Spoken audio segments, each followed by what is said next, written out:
Olá a todas, todos e todes. Meu nome é Gisela Biancalana. Eu sou membro do programa pós-graduação em Artes Visuais da UFSM desde 2010 e as minhas pesquisas orientam-se para poéticas em performance, assentadas nas linhas tênues ali entre arte e política. O trabalho que eu trouxe para a ANPAP esse ano se chama Derivas Transversais e Expansivas em Performance, Desigualdades Socioeconômicas em Estado de Arte. Esse trabalho, ele busca refletir sobre uma pesquisa de criação que foi coletiva em performance e que ela absorveu uma atitude refratária quando assumiu uma segunda versão de si mesma. Essa performance ela contou com 5 artistas, teve uma duração de 30 minutos e foi apresentada pela primeira vez na Sala de Exposições Cláudio Carriconde, na UFSM, em junho de 2022. E essa segunda versão, ela foi pelas ruas da cidade de Santa Maria, no Rio Grande do Sul, em fevereiro de 2023. Essa performance ela foi criada a partir de uns pequenos recortes de texto do escritor português José Saramago, que abordava criticamente as desigualdades socioeconômicas nesse mundo globalizado. O objetivo dessa poética ele foi, a princípio, mobilizar um pensamento sobre o percurso fluido da criação e coletar os resíduos dessa proposição nos seus pontos de conexão transversais e nas suas derivas expansivas. O nosso procedimento metodológico do processo foi a consulta às escritas do autor, né, desses textos utilizados, a experimentação performativa desses textos e de objetos que foram trazidos para o nosso ateliê de criação. E também o estudo sobre a pobreza, sabe, em suas questões políticas. Tudo isso foi fundamentado, principalmente a questão da pobreza, em Amartya Sen e a questão política em Rancière. O primeiro trabalho performativo ele foi intitulado Abestanças e o segundo foi chamado A la Minuta. Todos os recortes de texto que a gente trouxe, eles evocam os efeitos da pobreza no mundo contemporâneo. E eles vêm das obras do Saramago, Ensaio sobre a Cegueira, Memorial do Convento, Jangada de Pedra e Levantado do Chão.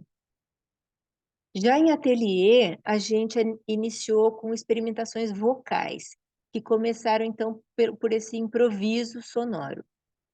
Os textos eles foram então despertando interesse de conteúdo a princípio, mas especialmente quando eles eram verbalizados oralmente mesmo, ou seja, quando eles ganhavam materialidade sonora, eles atravessavam o corpo, né, o corpo dos performers e iam trazendo possibilidades de ação junto com os objetos que foram trazidos ali antes para o ateliê.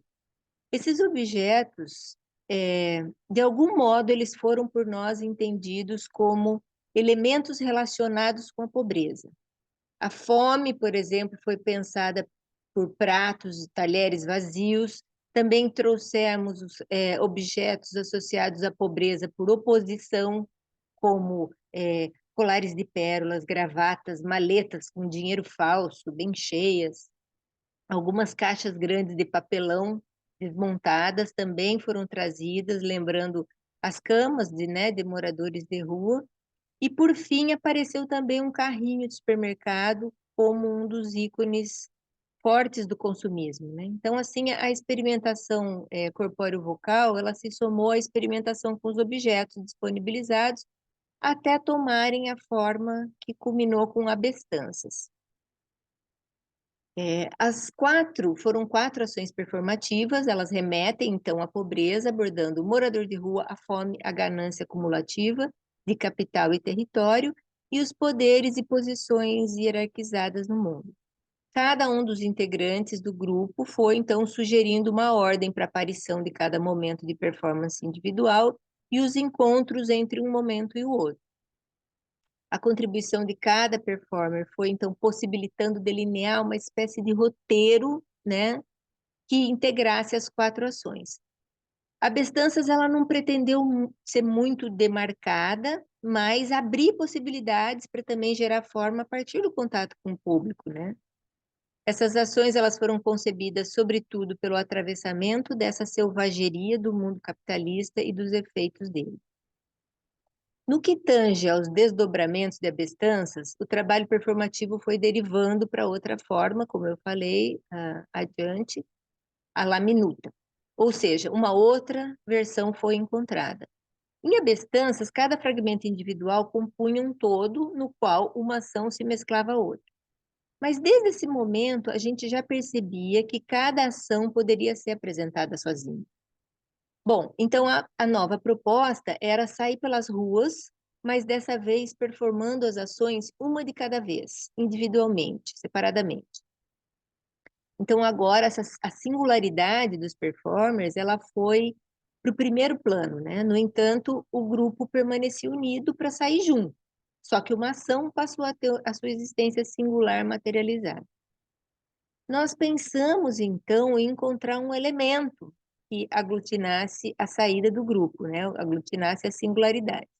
Aí o nosso pensamento partiu de algumas ideias que já eram presentes no primeiro processo, como a rua, a fome, a oposição entre riqueza e pobreza, enfim. Aí, a partir dessas ideias retomadas, foi pensado um cardápio que oferecesse opções de performances para os transeuntes na rua.